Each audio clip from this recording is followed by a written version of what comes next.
സ്വർണ്ണവില വീണ്ടും വർദ്ധിച്ചു. ഒരു പവന്റെ വില 81,040 രൂപയായി. ഗ്രാമിന് 20 രൂപയാണ് ഇന്ന് കൂടിയത്. ഒരു ഗ്രാം സ്വർണത്തിന് അങ്ങനെ 10,130 രൂപയായിരിക്കുന്നു. വിവരങ്ങളുമായി MK ഷുക്കൂർ കൊച്ചിയിൽ നിന്ന്. ഷുക്കൂർ, വില മുന്നോട്ട് പോകാനുള്ള സാധ്യത തന്നെയാണോ കൂടുതൽ? അത് എന്തൊക്കെ ഫാക്ടേഴ്സ് പ്രവർത്തിക്കുന്നു ഈ വിലയിൽ ഇപ്പോൾ ഷുക്കൂർ? നിഷാദ്, കഴിഞ്ഞ ഏതാനും ആഴ്ചകളായി സ്വർണത്തിന്റെ വില ആഗോള വിപണിയിൽ തന്നെ വർദ്ധിച്ചു വരികയാണ്. അതിന്റെ ഭാഗമായി തന്നെയാണ് രാജ്യത്തെ വിപണിയിലും സ്വർണത്തിന് വില കയറുന്നത്. ഇന്നിപ്പോൾ ഗ്രാമിന് 20 രൂപയും പവന് 160 രൂപയുമാണ് വർദ്ധിച്ചത്.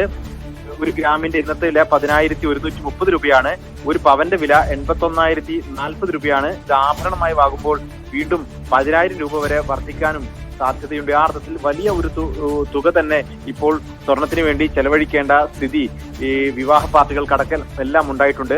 ഇതിന്റെ പ്രധാനപ്പെട്ട കാരണമായി ആഗോള വിപണിയിലെ വിദഗ്ധർ തന്നെ പറയുന്നത്, ഒന്ന് അമേരിക്കയുടെ താരിഫ് വർധനവാണ്, മറ്റൊന്ന് ആഗോള രാഷ്ട്രീയത്തിലെ അനിശ്ചിതത്വമാണ്. ഇതെല്ലാം തന്നെ പ്രധാനപ്പെട്ട കാരണങ്ങളായി പറയുന്നു. മറ്റൊന്ന് ഈ ഓൺലൈൻ സ്വർണ്ണ ട്രേഡിംഗിൽ പണമിറക്കിയ ആളുകൾ ഈ വിപണിയിൽ നിന്ന് പിന്മാറാതെ വീണ്ടും അവരുടെ ലാഭം കൂടി അതിനകത്ത് നിക്ഷേപിച്ച് വീണ്ടും വിപണിയിൽ തുടരുന്നതാണ് ഇത്തരം ഒരു വിലക്കയറ്റത്തിന് കാരണം എന്നുകൂടി പറയുന്നുണ്ട്. എന്തായാലും വരുന്ന ആഴ്ചകളിലും സമാനമായ രീതിയിൽ വിലക്കയറ്റത്തിനുള്ള സാധ്യത കൂടുകയാണ്.